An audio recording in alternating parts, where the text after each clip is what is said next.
Hi everyone, Steve Harvell with Creative Ventures, and welcome to our ongoing video series over coffee. In 1887, a small British magazine published the first of what would be many stories by Sir Arthur Conan Doyle, featuring his consultative detective hero, Sherlock Holmes. Now, there were telltale elements of Holmes that you could recognize immediately: the deerstalker hat, the calabash pipe, and his use of a magnifying glass, which he carried with him wherever he went. Because you see, though he was an expert in almost everything, from being able to identify different tobaccos from all over the world just by looking at the ash, or being able to tell you where certain stationery came from just by the feel of the paper, it was his use of inductive reasoning that made him a hero. Now, inductive reasoning differs from deductive reasoning. Deductive is I have a hypothesis and I try to prove it. Inductive reasoning is I make observations and then develop the hypothesis. Holmes was an inductive reasoner, and he did this mostly through the incredible power of observation. He was a master of observation. And he knew the two key aspects that good people in observation follow. One is, what are you looking for? And the second is, where are you looking for it? Just those two aspects. He had a very famous quote. It was, "The world is filled with obvious things which nobody by chance observes."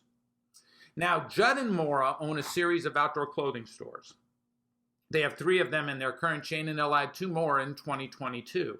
These are outdoor clothing stores that feature fishing clothing and hiking and golf, men's and women's, stores I love going into, by the way. And in their aspect of observing, they were watching the key things that relate directly to them making a profit. Profit margins are small in clothing retail. So they would study inventory and seasonal trends and new synthetic fabrics and the balance between men and women's that they carried, and store layout, all necessary to maintain a reasonable profit margin and make a living selling clothes. But they missed something. They weren't looking in the right place all the time, and Mora noticed it first. She noticed that her salespeople weren't smiling very much. They didn't seem very friendly. The average time that they interacted with a customer almost appeared curt to her. So using a strong inductive element of being able to observe something, they started to develop a training program. It was called How to Be Part of Our Story. And when it was finished, they required everyone to go through it, not just their sales team that were on the floor, but every single employee. And they're required to go through it every year. Now, they saw an uptick in sales that they believe was directly related to the people smiling, to developing personal relationship with their clients, to making a new customer feel at home.